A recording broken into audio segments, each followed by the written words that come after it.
جو لوگ اپنے نفس سے خیانت کرتے ہیں تم ان کی حمایت نہ کرو،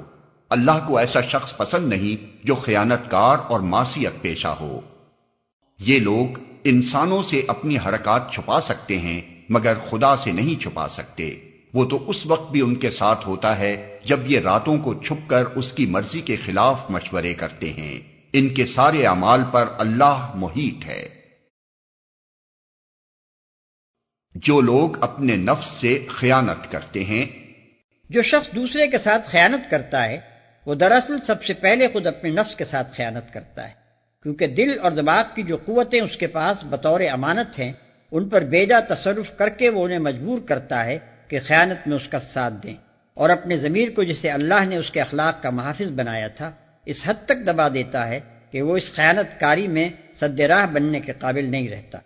جب انسان اپنے اندر اس ظالمانہ دستبرد کو پائے تکمیل تک پہنچا لیتا ہے تب کہیں باہر اس سے خیانت و معصیت کے افعال صادر ہوتے ہیں۔ ہاں، تم لوگوں نے ان مجرموں کی طرف سے دنیا کی زندگی میں تو جھگڑا کر لیا، مگر قیامت کے روز ان کی طرف سے کون جھگڑا کرے گا؟ آخر وہاں کون ان کا وکیل ہوگا؟ اگر کوئی شخص برا فعل کر گزرے یا اپنے نفس پر ظلم کر جائے اور اس کے بعد اللہ سے درگزر کی درخواست کرے تو اللہ کو درگزر کرنے والا اور رحیم پائے گا۔ مگر جو برائی کما لے تو اس کی یہ کمائی اسی کے لیے وبال ہوگی۔ اللہ کو سب باتوں کی خبر ہے اور وہ حکیم و دانا ہے۔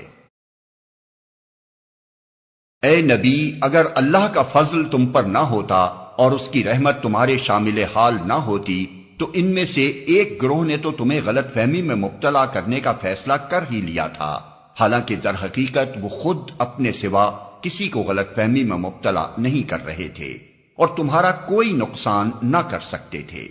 اللہ نے تم پر کتاب اور حکمت نازل کی ہے اور تم کو وہ کچھ بتایا ہے جو تمہیں معلوم نہ تھا، اور اس کا فضل تم پر بہت ہے،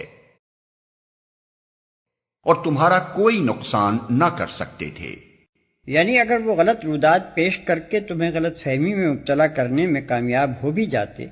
اور اپنے حق میں انصاف کے خلاف فیصلہ حاصل کر لیتے تو نقصان انہی کا تھا، تمہارا کچھ بھی نہ بگڑتا، کیونکہ خدا کے نزدیک مجرم وہ ہوتے نہ کہ تم۔ جو شخص حاکم کو دھوکہ دے کر اپنے حق میں غلط فیصلہ حاصل کرتا ہے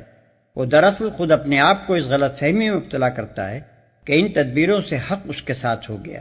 حالانکہ فی الواقع اللہ کے نزدیک حق جس کا ہے اسی کا رہتا ہے، اور فریب خوردہ حاکم کے فیصلے سے حقیقت پر کوئی اثر نہیں پڑتا۔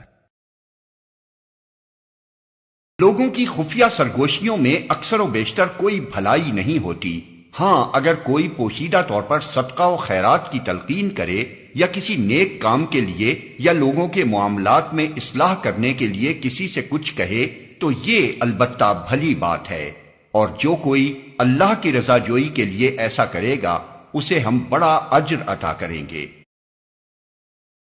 مگر جو شخص رسول کی مخالفت پر کمر بستہ ہو اور اہل ایمان کی روش کے سوا کسی اور روش پر چلے، دراں حالے کے اس پر راہ راست واضح ہو چکی ہو، تو اس کو ہم اسی طرف چلائیں گے جدھر وہ خود پھر گیا، اور اسے جہنم میں جھونکیں گے جو بدترین جائے قرار ہے۔ اس کو ہم اسی طرف چلائیں گے جدھر وہ خود پھر گیا۔ جب مذکورہ بالا مقدمہ میں وحی الہی کی بنا پر نبی صلی اللہ علیہ وسلم نے اس خائن مسلمان کے خلاف اور اس بے گناہ یہودی کے حق میں فیصلہ صادر فرما دیا تو اس منافق پر جاہلیت کا اس قدر سخت دورہ پڑا کہ وہ مدینے سے نکل کر اسلام اور نبی صلی اللہ علیہ وسلم کے دشمنوں کے پاس مکہ چلا گیا اور کھلا مخالفت پر آمادہ ہو گیا۔ اس آیت میں اس کی اسی حرکت کی طرف اشارہ ہے۔